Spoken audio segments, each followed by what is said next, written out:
to How China Works. I'm your co-host Yiming Li. Today, our cross-cultural guest is BEI Wang from Netherlands. Hey, BEI, how are you doing? Hi, Ying. I'm doing fine. I'm sitting now in the very sunshining Netherlands. Oh, beautiful. Good morning, or I should say, goedemorgen in Dutch. Wow, I learned something new immediately. Give us a brief introduction of who you actually are and what do you do in a few words, please. I'm Chinese origin. I was born in Nanjing, China, and I moved to Holland in the beginning of 20s. So I live half of my life in China and half of my life in the Netherlands. And my work has always been cross two cultures. I used to work for international organization, NGO, and then later I worked for Dutch national media. And then I was the head of Chinese department. So basically my job was to report about Europe and the Netherlands to the Chinese audience.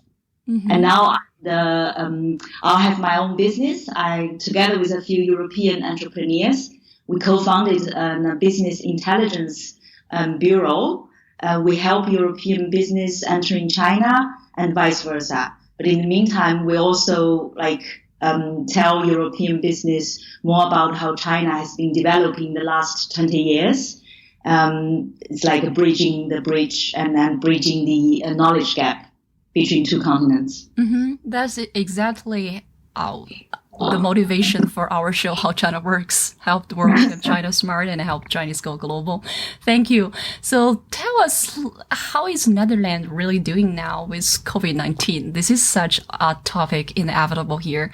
So let's say regarding the effectiveness of government response and probably general mood from the Dutch society. Yeah, well, the Netherlands got hit very hard, I should say, because Netherlands is a very small country, and the size is like a half size of Jiangsu province in China, for example, and then it has 17 million citizens. But then, if we look at the confirmed cases, it's almost like hit 20,000, and then the death rate is also relatively high. So it's quite shocking, but those are numbers. If I look at the daily lives, I actually feel like quite the opposite, because the whole daily life has been, of course, a month ago, the Dutch government officially started they call it intelligent lockdown. I found it a very, very interesting word. That's actually the word that the Dutch government called. The reason for that is because they didn't really start a very firm or very strict total lockdown. I think that also reflects the Dutch society and Dutch political system, because since the Second World War, the Netherlands really entered, we call it polder model. In Chinese is 围田模式. Polder is like the Dutch landscape is very flat.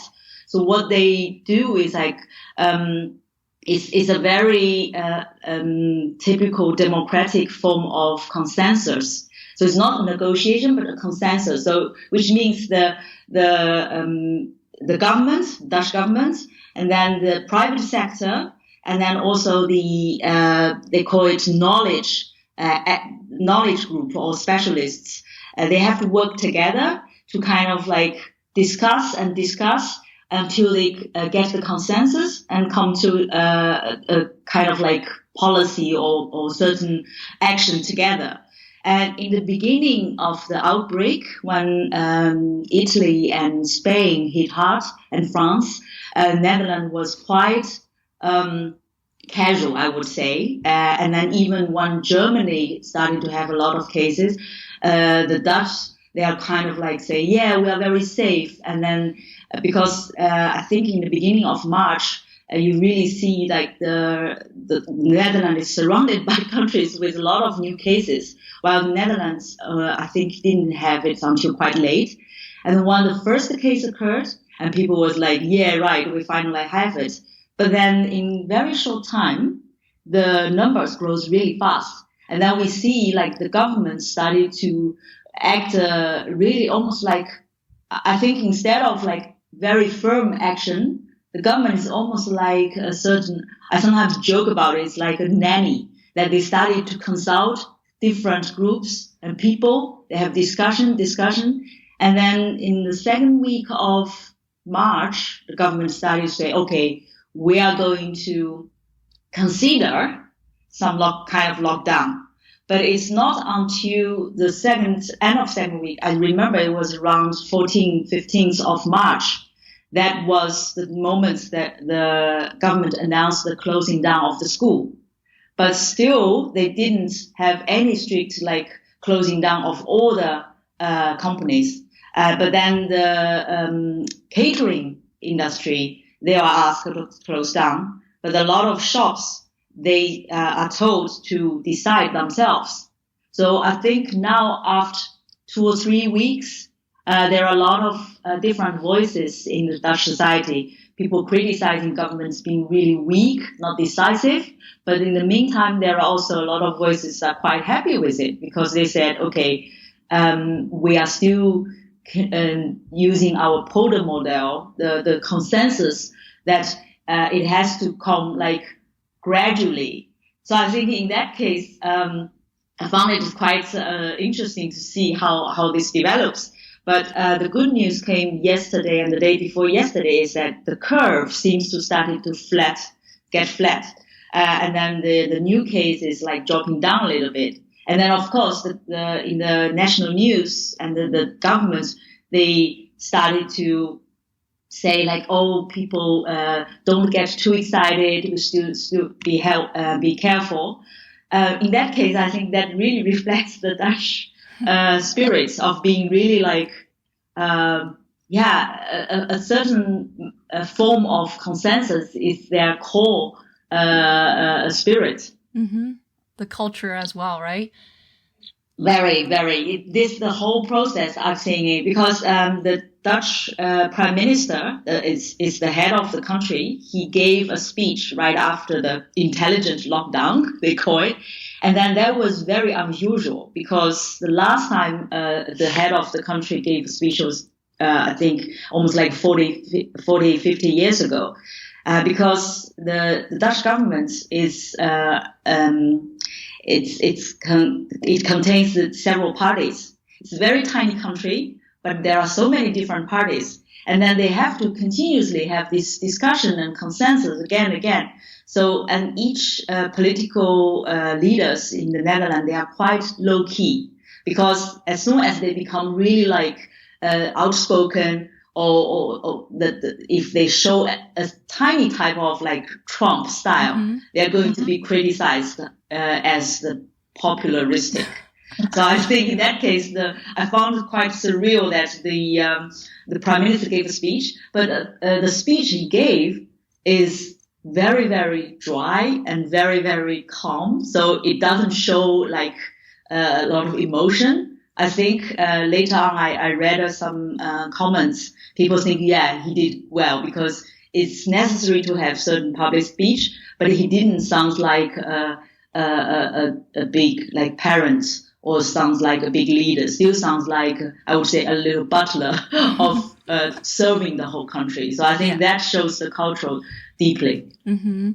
Yeah, very, very interesting and pretty detailed info, especially about the speech that made by the official, right? So you mentioned about those speeches got criticized, but let's not forget a particular tool or platform or power that is shaping that criticism, which is media and broadcasting and journalism, right? Around the world right now are playing a bigger part in shaping our decision making and perception about each government's response regarding COVID-19, right? Let's talk about the media and journalism in Netherlands a little bit. We know that Dutch media and publishing have a long history and it used to be the publishing center of Europe.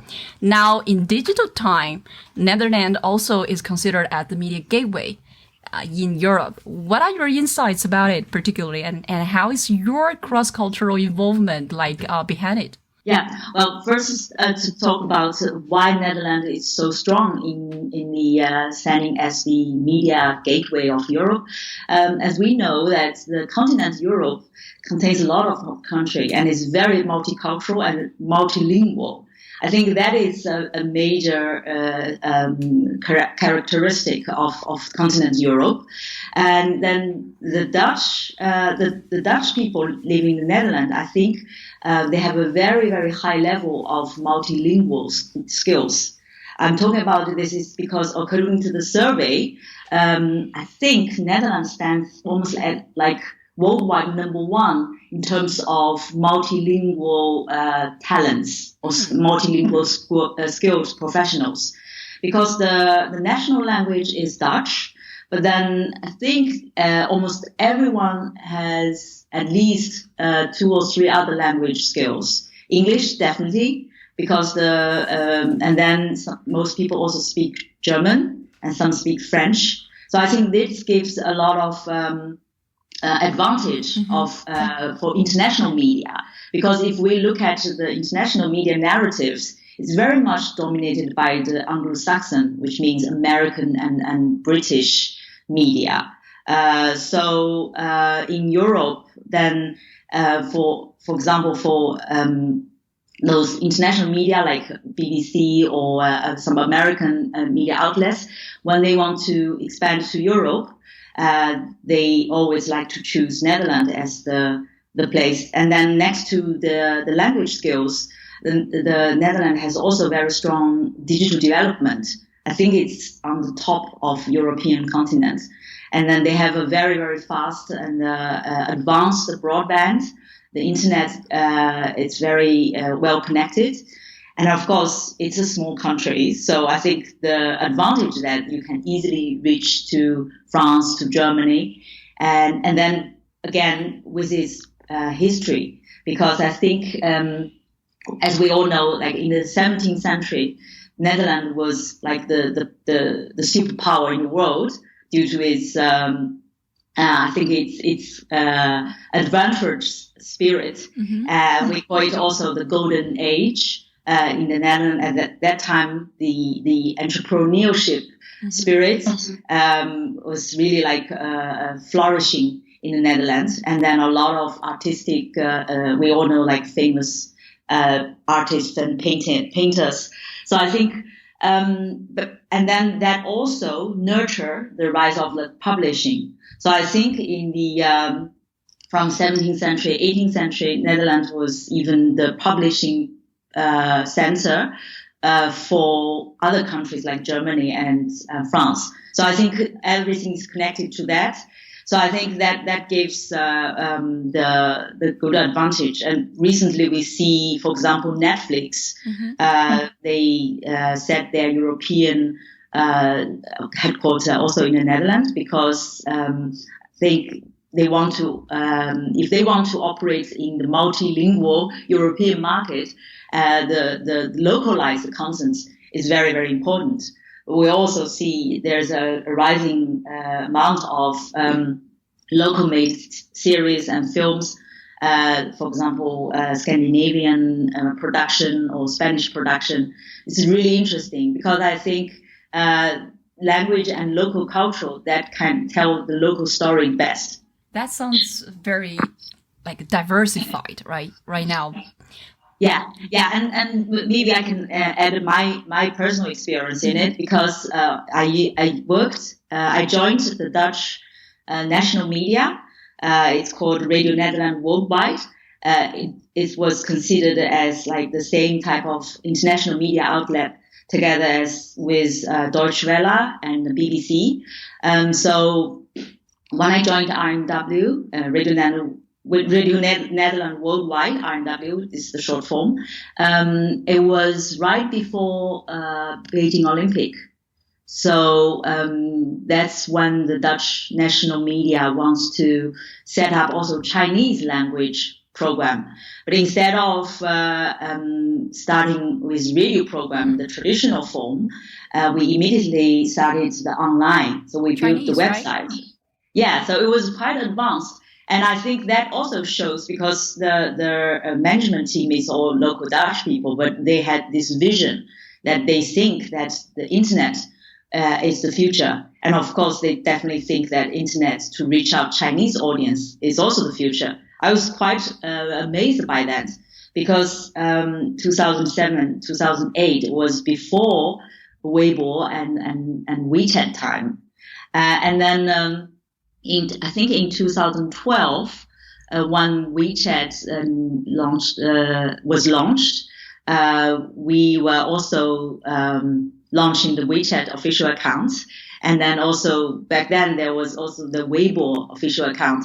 I think the RW was one of the first international media that had an official account on Weibo. We were quite proud of it because we totally embraced the digital development of China. So it's kind of like really the bridging the internet connectivity from Europe to China. Yeah, that's also one of the aspects of the leadership in the digital media era, right? So what Netherlands is playing. So how Dutch media operates currently right now, let's say from 2008 until right now, especially during this coronavirus crisis, when everyone is broadcasting about it, including some influential media. So how it is reporting on China and other countries, in your opinion? Yeah, well, there's a lot of things has happened because the traditional broadcasting and traditional media, I think since 2010 really see a globally that the traditional media, which means television and radio, they were so much challenged by the new media, online media, and then the social media also jumped into the domain of media because I think not until recently, the Dutch still consider social media as just like a commercial activity. They didn't really, I think there was probably the arrogance of the traditional media in the Netherlands, because in the Netherlands, the media is really clearly divided into public media and commercial media. So the public media, let's say, they are all subsidized by we would say, taxpayers' money. And then you have the commercial media that they are basically a business.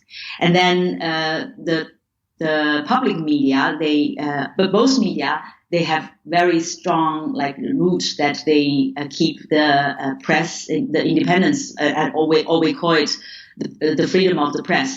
So the Dutch government has no interference with the contents that they're running. But of course, the government also needs to have they call it public diplomacy. So I remember when I was working for the Dutch media, national media, we were writing about Netherlands and Europe to Chinese readers, digital readers. And then the chief editor always say, okay, we really need to have a content strategy because, of course, it looks like we are writing about Holland, so we can't promote Holland, because if we promote Holland, then it doesn't reflect our freedom of press anymore. So I think it was quite a big thing that internally. And then, of course, with the rise of the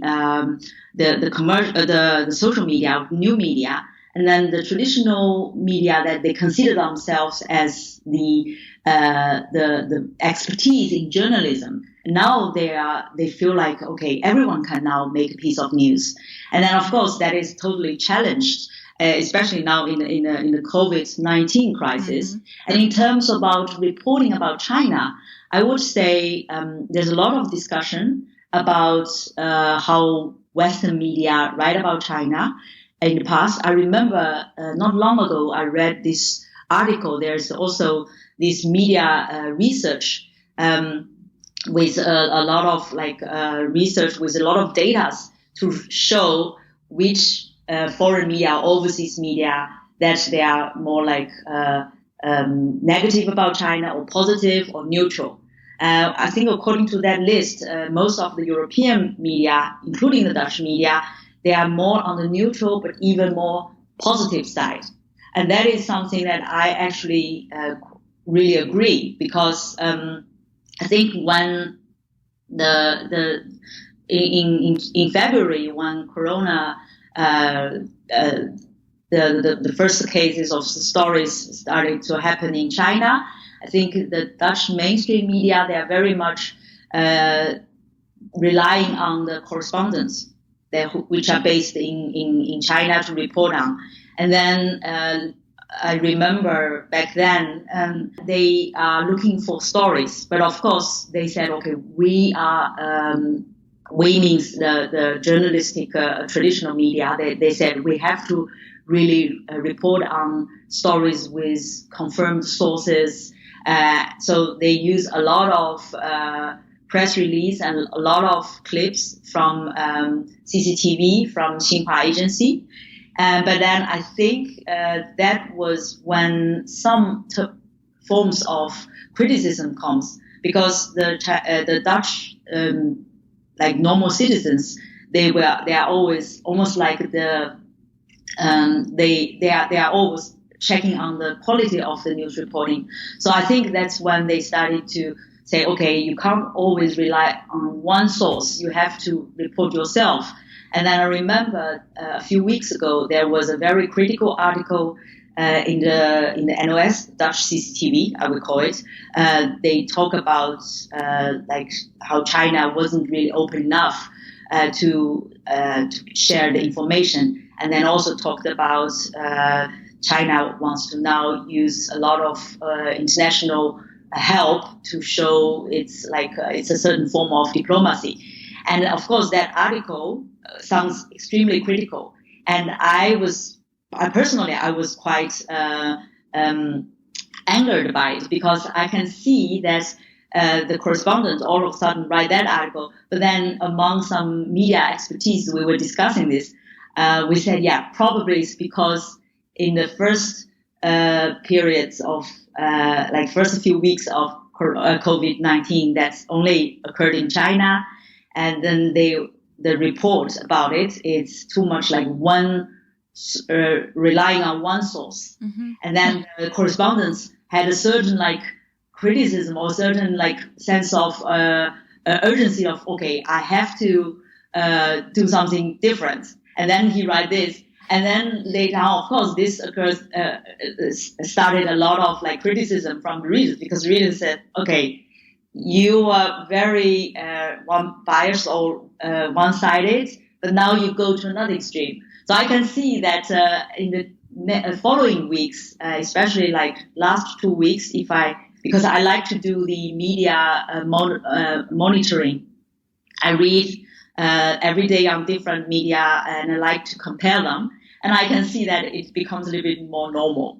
And then I started to see the more diverse story, like stories that from correspondent in China, stories from different voices. They also made stories of Chinese students studied in the Netherlands and travel and made an effort to travel back to China. And then if I read those articles, I would say, okay, it sounds really nuanced, detailed, but I think, yeah, right, it's better quality. So it kind of shows the whole scenario, aspect, right? Yeah, or the narrative, but also the quality standard of the media, because I think the Dutch journalism and news media in Holland, it's a very respected profession. So I think that to keep that to the media integrity, that they are constantly challenged to, especially now, mm-hmm. given the whole social media with all the hype. But in the meantime, I think a lot of third-party independent agencies or offices that they check the quality of media, they started to also talk about beware of fake news, beware of misinformation. So I think we can see that in the Netherlands, you have, apart from the news every day, and you also have every day a lot of posts or ad ops, and also just even like a short article giving tips to the readers how to differentiate fake news and misinformation with information with confirmed sources. Mm-hmm. So there's not one dominant narrative or channel or source right now that the Netherlands actually is reporting on coronavirus, especially on China and many other countries as well, right? No, I wouldn't call it. And of course, I think media, like official public media, like NOS, that's the Dutch TV broadcasting, it has more weight on it because they have the 8 o'clock news. But if I look at the news they bring up, I start to see really diversity of topics because I think they are the center of attention. So if they show any biased attitudes or they show any certain kind of, I would say, a narrative that is either too patronizing or too biased or discriminated, then they are going to have big trouble. So I think I can see how careful they are. And in the meantime, there are commercial medias writing story. There are also religious background media, because Netherlands has a certain newspapers. They have a Christian background. I can see that they are also playing their role. So they cover the story a lot about the religious groups. And then even on top of that, something I like to point out is they also have a very good kids media. In the Netherlands, they have a program called a Youth Journal. So they make every day news features both on television, and then they have a certain air hour, and then they also immediately online. They have their YouTube channel also, Instagram channel, to reach out young audience. So this target group is divided between, I think, 6 to 12 and 12 to 18. So you have the kids group and then the teenager group. And then I can see that they are really putting a lot of effort in making the content. So the topic is about as heavy as what the adults read and see. But then the way of reporting it, I think they slightly changed it. So for example, they interview a lot of kids. They let the kids tell their story to their peers. And I think that kind of shows I would say the professionality of the journalism and media sector of the Netherlands. Mm-hmm. It's very important to have the best reporting possible at this moment to check either fake news or manipulated sources. I think what you described it is a great way to balance out by enforcing both sides, either the traditional expertise media or the commercial ones.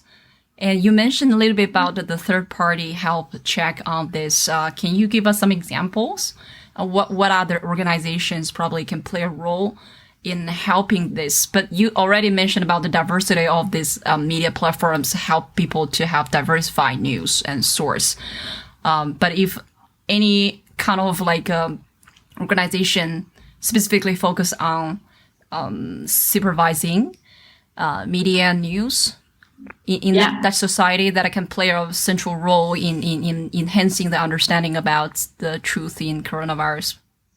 Yeah, well, I think there are quite a few, for example, academic group that they are really based on from university or research institute, that they are focusing their research on the media and all the journalism. I think they play a role.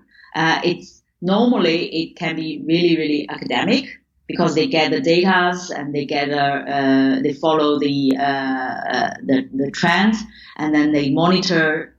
For example, to keep the narrative. I think we can talk about they like to do the research on, for example, how many women appears in the media, and then to keep the gender balance. And then they also there's also agencies or independent bureaus. In many cases, those are more like a non-profit or non-governmental organization. They also focus on, for example, keep the quality of the investigative journalism. So if readers or if there are people, they are not satisfied with certain reports or certain feature story, they can complain to that. It's almost like a quality control bureau. So it's for both sides. I think there are also organizations, they simply protect the journalists' rights because in the daily operation, that if journalists do some interview and they got threatened, they got even risk their life and career by reporting on like certain big commercial companies, and those people get also protected. But I think at this moment, for example, there's a very recent incident. Just a few days ago, I think a week ago, there's an article in the Dutch mainstream media about the Dutch government turned down half amount of the the masks received from China. And that the article was written in a very, very unprofessional way, because it's purely just a very short story with a lot of arguments and but then criticism, but then lack the proof, lack the supporting source. So I think a lot of people, especially like Chinese people living in the Netherlands, are very, very, I think, irritated by this article. I read it, and I think that the article is really very bad quality news reporting. And to my surprise, or actually I'm not too surprised, but a little bit surprised, is that a lot of Chinese people living in the Netherlands, they are also contacting the media, who published this article, almost like complain about quality. In the meantime, I think some people, they also write an email to there's an independent office that they check on the quality of the investigative journalism. They even contact that party, and I think they got a very friendly reply saying that they are going to look into it. And I think this shows that there are a lot of supervision, right? Yeah, it's a self-organized quality control. But I think that's a good way of how this is operating. Because when this article just occurred, there are a lot of bashing tweets everywhere, and then I think that can't solve the problem. What do people really take action, like, for example, contact the media and discuss with them, or contact the third quality control platform, and then had the third party to do the investigation to see if there are major mistake made. I think that is the way to go, actually. Yeah. I hope many countries can listen to this, and they do have to, right? People around the world will have to find the best ways, and even this probably grow this particular cross-cultural media intelligence to fight the coronavirus together. So you mentioned briefly about kids just now. So one outstanding thing that we discussed previously is media literacy, especially in crisis moment. So you had an article that is especially about news and media literacy for kids and youth. So what are the key findings? Yeah, well, I just mentioned about this kids journal. Mm-hmm. They are now really reporting heavily on this, and very professional on this. I think that's the. I've been following this program for quite some time, and also there are media literacy program organized by those academic group, that they even have this extra curriculum. Sometimes they bring it to schools. I remember my own son was in a primary school. This kids journal, this program is also shown during their school like lunch hour. And then when kids were having lunch, the teacher played today's like TV news, and then they let the kid watch it and then discuss it. And I was quite impressed by that, because I remember a few years ago, there was the years that there were several terrorist attack taking place in Europe, in France, in Spain, in England, in Germany as well. So those are really heavy and shocking news and stories. What really amazed me, and also I think I was really impressed, is by how those how they make the news reporting to kids, because of course they don't show the really bloody part, but then they did show like some quite heavy visuals. And then when they were showing it, I remember as parents, I received an email from the teacher from the school, because they are using those program and media literacy program in school. They write this email to each parent saying that this is what we are going to tell the kids. It's always starting from, I think, when the kids is like 8 or 9. I think the younger kids, they tend to not to do this. And then they said that if you're, as parents, that you don't want your kids to be involved in this, then let us know beforehand. So of course, they also give a information to the parents. And then when they talk to the kids, they also like to talk it in a very rational way. So I think in that case, that this is what I feel is quite the Polder model, that they discuss with kids. And I think not just in the Netherlands, in Nordic countries, they also do some programs similar to this, so that they show kids this is what really happens.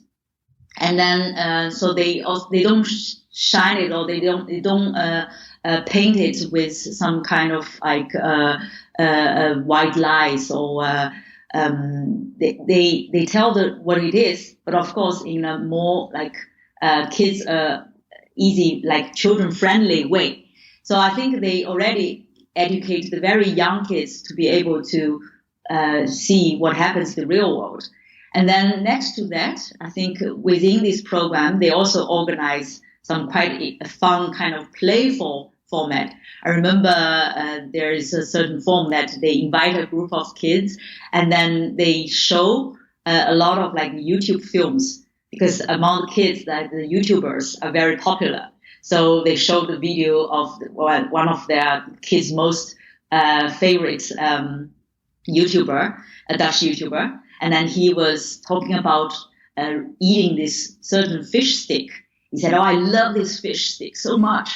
And then after the video, kids are asked to say, "Does he really love it, or do you think this is advertisement?" I remember that this program was to a group of 10-year-old kids. I think the entire class kids, they raised their hands and said, "That's the advertisement." So I think it's quite interesting to see that nowadays they also like set new program to let kids to kind of differentiate what is advertisement, what is real story. And then I remember another test or experiment is they show this guy in a white robe look like a doctor, and he talk about you need to like brush your teeth 3 times or something. And then they ask kids, "Do you think he's really a doctor, or do you think he's an actor?" I think 80% of the class, of my son's class, they said he's an actor. So it's really funny to see, but also very impressive. Because then I think from those very playful small exercise, they kind of like make kids to be able to really think critically and independently. I think that's the strength of it. It's like I think that's I think for young kids already like that, and then that's why for adults or older people, because they are already being like they grow up in a surrounding that they are encouraged to think more independently and critically. So that kind of like empowered them with a lot of self decision of confidence. Yeah. Critical thinking in media literacy, it's really the key. It's really essential. And if only kids around the world could have teachings like this and powerful programs and powerful questions to ask. For adults like us, we need to actually eat even more today in dealing with our information age. And that those are really, really great examples. So I want to focus our interview a little bit more on your particular experience as a cross-cultural communicator and businesswoman, and you and your organization help European organization companies tell the stories and, of course, help their brands to come to China. So at this moment of global crisis or global uncertainty, right? What are the top tips or advice that you would give them for building brands in China? Yes, I think if we compare Europe, I say Europe is more than Netherlands because I also have clients from Nordic countries. I think they are quite traditional and lag behind comparing with other continents and like other Asian countries working with China or America. I think it's mainly because of this European tradition. And then they are also very, very critical. So it's quite difficult sometimes to really tell them, because I think one thing quite important that we talk a lot about cross-cultural is think global and act local. I think global and act local is so easy to say, but so difficult to do, especially for the European companies. When they enter China, so they say, okay, we are going to operate local, but they parachute their management team. They send their European employees to China, and then there's the gap between the knowledge of those people. They probably, some of European professionals, they studied a little bit Chinese, they speak a little bit Chinese, and then they are already considered as this like China expert. I recently make jokes with some of my clients about this term. They call it self-claimed China expert. They are often Europeans or the Westerners that they speak a little bit Chinese. And I was just thinking, yeah, you don't call yourself. I never call myself a Dutch expert because I think the longer you live in a country or in a culture, the more humble you become. And I think that attitude kind of blinded sometimes the operational plan of European companies entering Chinese market. And I said, well, you really need to look at China differently because many of them still have the stereotype. I think their knowledge of China probably is until the 80s. Because I think, and then they started to think that, our rule of game is worldwide applicable. But I said, well, China developed so fast, and especially in the last 10 to 15 years, with the rise of the digital economy and the innovation, technology innovation, it's actually more advanced. I think many other countries that dealing with Chinese market more intensely, they understand it better than many European companies. That's why I think we sometimes really need to kind of let them change their attitude and change their viewpoint. And then apart from this, we also say that we should also look at the Chinese strengths, because a lot of Chinese companies, they've been like rising and developing enormously. We said that the customer centric, that is the key in the Chinese market. So those are there are some certain like Chinese characteristics that makes China so advanced, especially in the digital part, that we tend to focus on. So my own company, that I tend to talk. We use a certain slogan. I said, we help you navigate digital China. We emphasize the digital part is because I think this part is being either very little communicated or acknowledged by the European. Because let's face it, Europe in the last 10 years is quite lag behind in terms of global digital economy. We sometimes talk about all the big digital giants. They are either American or Chinese.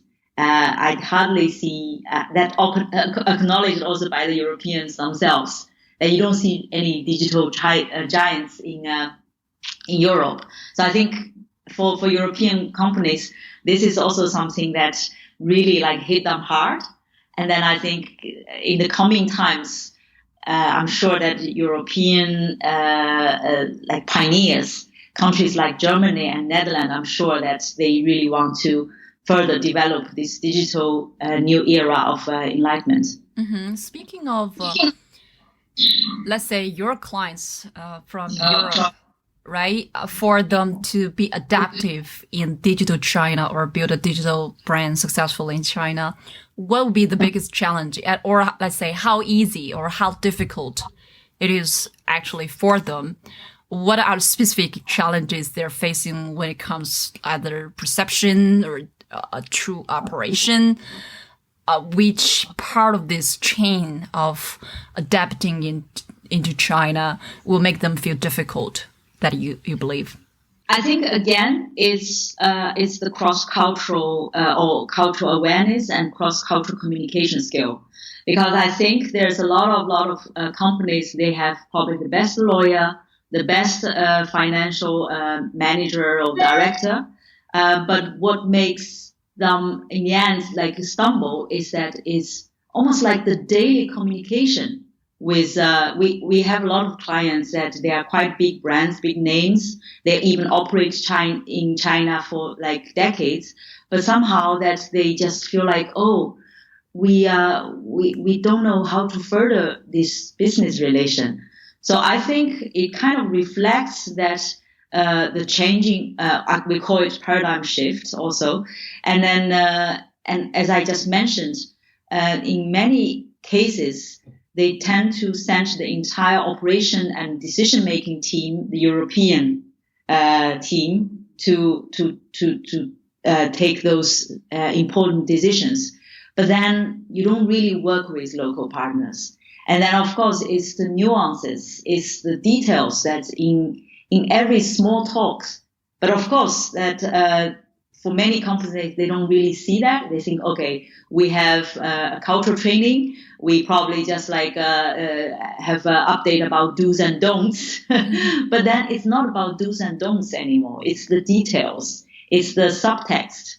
So I think in the end, they need to write or redo the whole cross-cultural strategy. That's number one. And I think that's the very crucial one. And I have a very good, example to share with you. My own company, I built my company together with a European business partner. So we are the co-founder. And we sometimes joke about it because I'm a Chinese and he is a 100% European, a white man.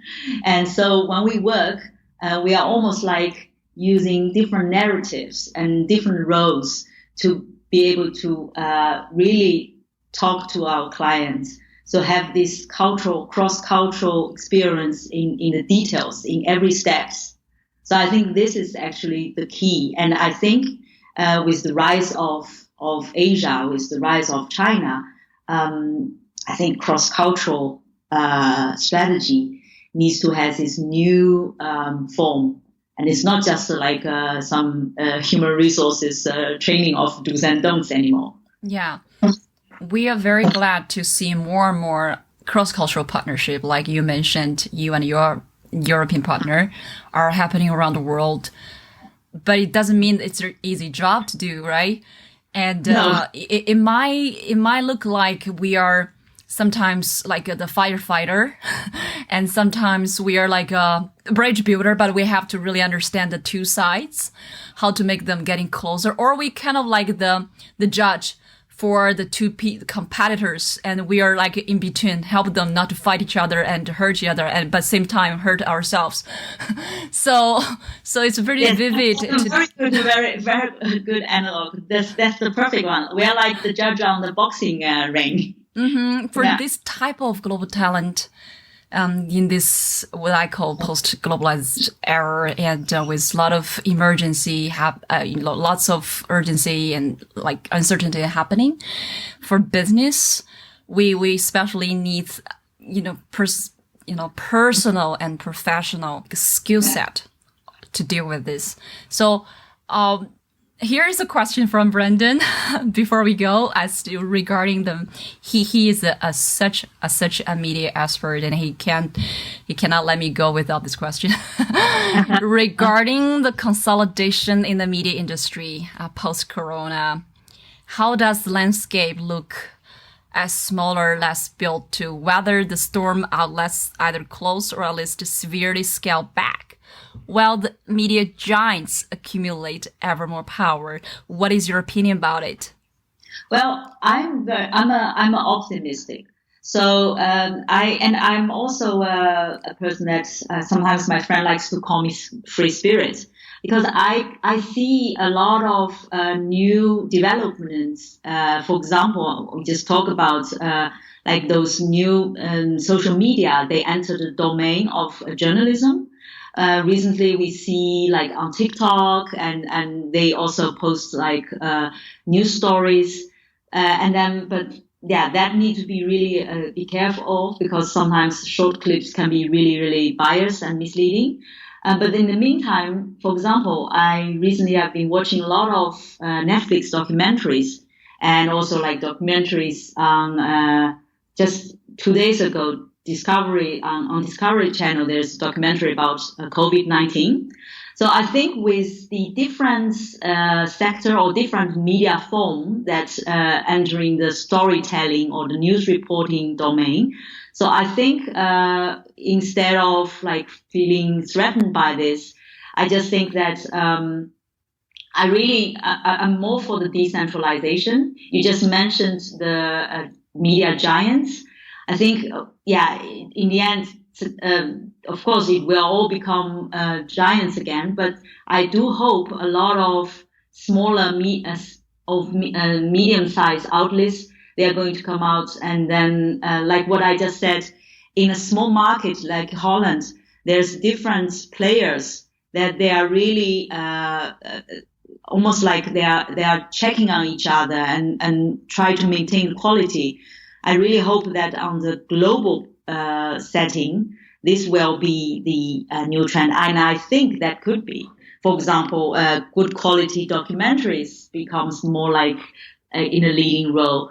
And then, of course, we just mentioned about the changing of narratives and the cross-cultural strategy or cross-cultural talents. I hope more and more people will have this more universal view of almost like a group of idealistic pioneers that building a bright future. And I think that in the end, if this is the core for international media, and I think then, we are going to a brighter future. Wow, that almost answered my last question, but could be an independent one, which actually is what are your thoughts on what the media landscape looks like in the key areas around the world in, say, 5 years, and you have a crystal ball to a crystal ball to predict. Basically, you answered and reminded me of something me and Brennan, we discussed before in media industry or in the general social media society we're facing that is coming, that like professional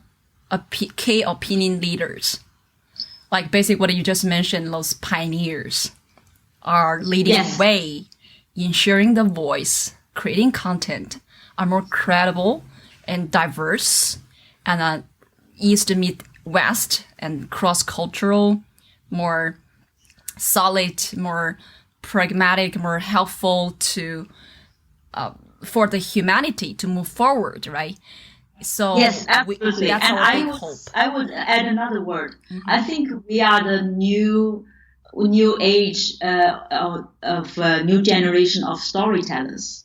I think we are telling the stories, and I hope those are like telling the story of universal beauties and universal truths, and then also like touching the universal emotions. In a world of transformation, that is probably the best way to end this show with. So thank you so much, Bei. We really appreciate your insights, your time. Is there any way for our dear audience to contact you and to stay in touch with you? Well, I will give you my some of my contact info, and I'm very open to meet people all over the world. I can give you my email and the numbers. Sure. So I think people can contact you, and then you can redirect to me. Great. And I really enjoyed it. Thank you, Ying, for giving me this. And I think this program itself is already functioning as a new kid in this future media setting. Thank you. Thank you very much. Thank you, and have a lovely day.